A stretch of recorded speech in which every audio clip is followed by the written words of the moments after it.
Gentlemen, we need to talk about the Arch Manning hype cycle because I am fascinated by this whole thing because last year at this time, Arch Manning was a possibility. Arch Manning was ethereal. Like he didn't actually exist. And it was kind of Schrodinger's quarterback. And we didn't get to open the box until the Ohio State game and the cat was dead. But God, Andy. That might be because his offensive line might not have been that good right off the bat. Yeah. And sure enough, as the season went along and the line play got better, Arch got better. Like, I'm curious where we're at on Arch coming into the season. Not necessarily the draft Knicks, because they're going to be their own people on this, but like college football discourse in general, where are we at on Arch?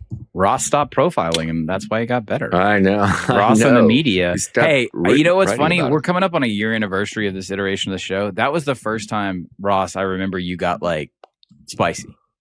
Because you really spicy? Yeah, but yeah. The sort of whiplash around, he's being hyped up too much. And you had written kind of this standard takeout piece and all that. Do you remember what I'm talking about? It was like a little bit, a week-ish before the season. Right. Yeah, I'd visited there in early August and how dare you? Met with him. And then he went to media days last year too, just like he did, this year. I mean, his media day circuit this year, I could just feel a difference, just wasn't like we all saw last year. And I think that's indicative of a player that Andy asking, like, where are we?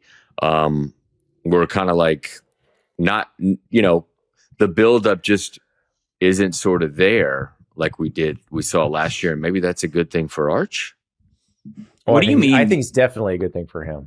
What do you mean, Ross, when you said the feeling was different? Are you talking about in Tampa at like when he's in the gang setting? Yeah, just like in general, he was, he was on the last day, so that probably made a little bit of a difference. They were the last team on the last day. They were. So that was probably a little bit of a difference.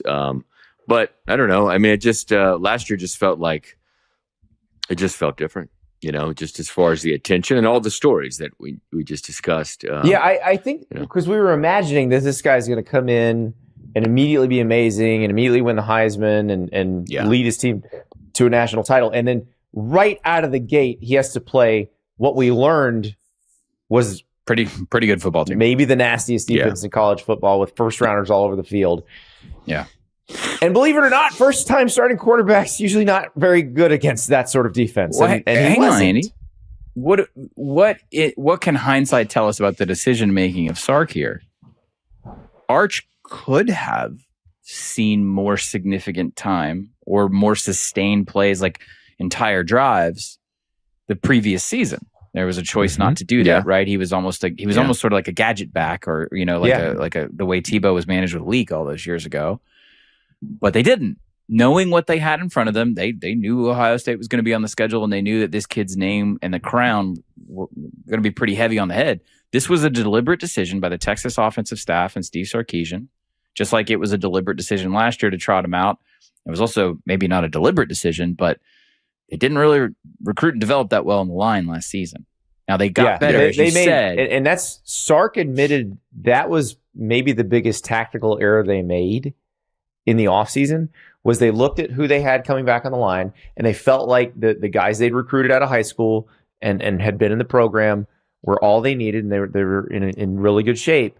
And it was not as good as they needed it to be. And this year you look, now the line did get better, but they went out and got an offensive tackle from Wake Forest to make sure like it is the best possible line you can put in front of Arch. And I think that makes a big difference. The running back room, by the way, was also not very good. And that has been completely revamped. But did you need to be told to do this? Did you need did you need a year of mediocre? I mean, it was a mistake, and they've admitted it was a mistake. It's a pretty costly one. I think there's like almost like an NBA paradigm on the evaluation of Sark here, where you have it's very different because we don't see this a lot in college football. An incoming superstar, allegedly. Right. You have to prepare the entire roster for that addition, right? That's how NBA teams operate. And I feel like if this thing doesn't suss out like this season, Sark's a name we're going to be talking a lot about, and not in a good way. Well, but and the reason I think it will work is because those mistakes they made, they have done the opposite this time. They didn't really have a true number one wide receiver. They went out and got Cam Coleman, who, from an athletic gift standpoint, is really similar to Jeremiah Smith, but we haven't necessarily seen it in the production. Now the question is whether that's offense. Right, because of Auburn and Hugh Freeze and the quarterback play. But it could be that they did correct those mistakes, and now you got Arch Manning a year older, year wiser. But I still feel like even with all that, we're not hyping him up as much. Like, I'm not expecting Arch to win the Heisman this year. Now, maybe the draftniks think he's going to go number one. No preseason story for Ross this year. I don't know. Arch, somebody else. So you're not cursing him, is what you're saying? No, I'm not cursing him. So what do you got coming out next week? No reason. Just curious. Oh, who are you cursing this week? Goolsby. Bowlesby? Did you say Bob Goolsby? Oh. Trevor Gooseby. Yeah, the tackle. Gooseby. Yes. Gooseby, the tackle at Texas. Okay. Who was hurt during that Ohio State game. Hurt pretty bad with his hand and stuff. That probably contributed to a lot of this. Yes, and Trevor Gooseby is excellent, freak athlete, the type of people the NFL guys will love. And so, all these factors together, I find it fascinating because we actually should be hyping up Arch now the way we hyped him up last year, but we learned our lesson last year, so we're not doing it. Andy, you said you think it's going to work out. What is the math on workout? Like, you think it's going to make the playoff, win some games in the playoff? Like, once you're in the playoff, it's sort of everybody's good. Can they compete for the national title? They absolutely should. Whoa. Hang on. Mm-hmm. I would push back on just make the playoff. Oh, no, I'm not saying just like you need to win some games in the playoff. Yeah, okay, yeah. Final four and things don't work out. That's understandable. Mm-hmm. But I think that's the floor when it comes to expectations. You've got to at least get there. It's kind of Final Four or bust, which is fine. That's a reasonable expectation given the amount Texas has spent on its roster, given the amount of talent they have on the roster. Like that, you're not asking them to do something they can't do. No, but I think that a lot of schools have tried or kind of banging their heads against the wall, measuring the Signetti methodology against what they have or haven't succeeded with. And I really am the way you phrased it really like sticks with me if I'm a Texas fan, certainly if I'm stroking any checks. The idea of, we need a Cam Coleman.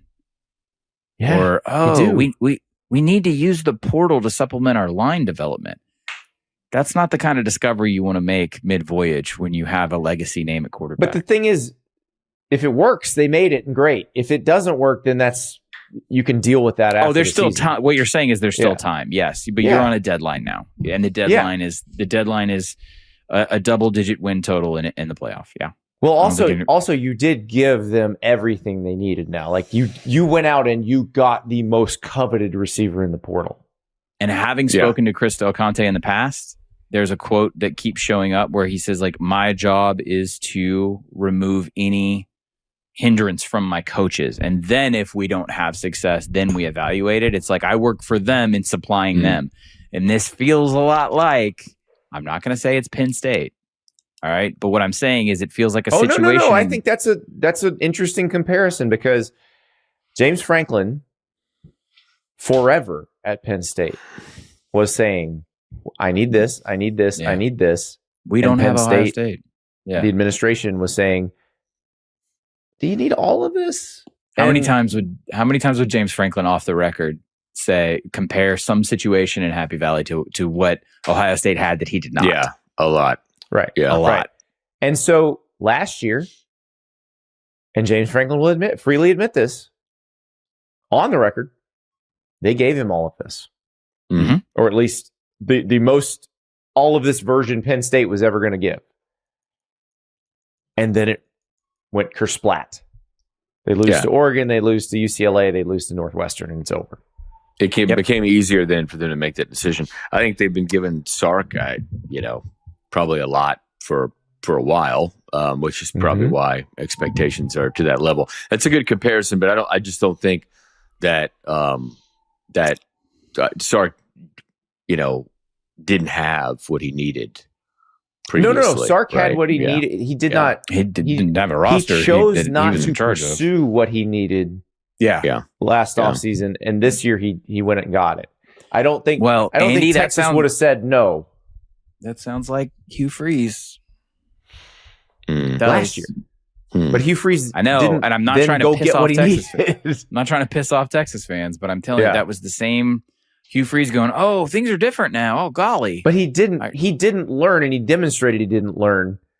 This is, I think, Yes, demonstrating yes, you have learned. And it's Yeah. an opposite scenario from a personnel perspective in which Texas executed and succeeded on getting the legacy giant 5-star sure thing quarterback, whereas that free situation was like, quarterback's not that big a deal.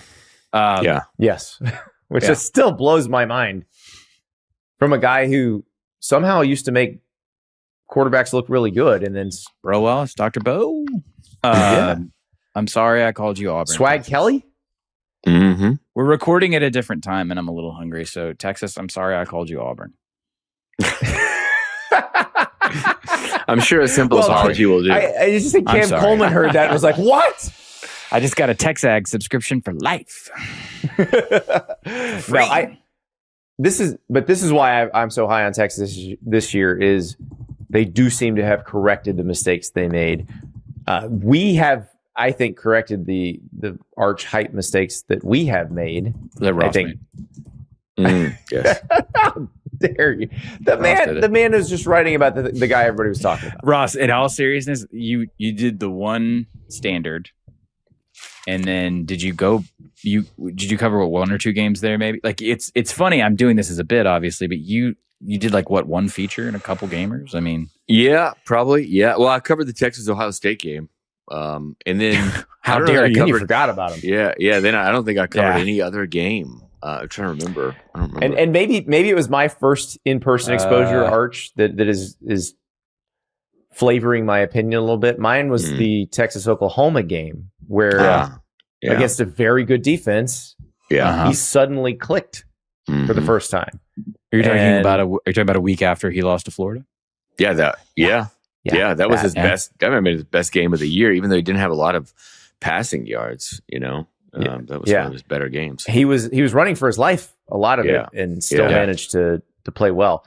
So that was that may be influencing me too much. But Okay. I'm interested to see how it goes because I don't think anyone would have lived up to the expectations that we as a population placed on Arch last year. Yeah. Yeah. I think it's possible to live up to what we're placing on him now because we're not doing the Bino Cook, Ron Palace, 2 Heisman's thing. Mm-hmm. Right. It's funny though, and yet we're still not applying this to Julian Sayin or somebody like that. Some of it is the last name. It really is. And that's it okay. definitely is. He's much more interesting because of the last name. Julian And Sayin with Julian has Sayin, better like hair. what do we need to apply to Julian Sayin? Julian Sayin started for Ohio State, was incredibly effective. There Better will be hair. people who say he's a Jeremiah Smith merchant, but I don't think he is. I mean, Who cares? he's unbelievably accurate. You And want to talk about also- who cares, Andy? Like if how dare you get the ball to your 5-star wide receiver? I know exactly. In a way, he can catch it. I also think Julian Sayin is going to be better this year than he was last year. Like he's put in some work this offseason. Like you see him in person, it's like, okay, this is a little bit different because he Full seemed stock kind of hair. scrawny last year. He ain't scrawny now. Yeah. Great So, hair though. great hair, fabulous hair. Julian Sayin, great hair. Godfrey, great Arch hair. has good hair too. This is a good. He does. This is good. Yeah. His is a little more like Nashville Music Festival. It's Sam it's like- Levitz is pretty. He's got a salad for sure. Yeah, Pretty We interesting, got good, too, It's a so. good coif era. I'm glad none of them are doing the Zoomer mustache or the Gen Alpha mustache. Let's keep that out of quarterback play. Okay, we're all respectable people here. Yeah, leave it with Whit Weeks Awful. to look like, as my friend Billy God. said, your T-ball coach in 1988. That is what Whit Weeks looks like. Or You a haven't cop seen with the a LSU internal linebacker. investigations folder thicker than an inch. Exactly. The guy drinking on the job in the squad car. Like, yeah. Yep. It's the guy Batman beats up.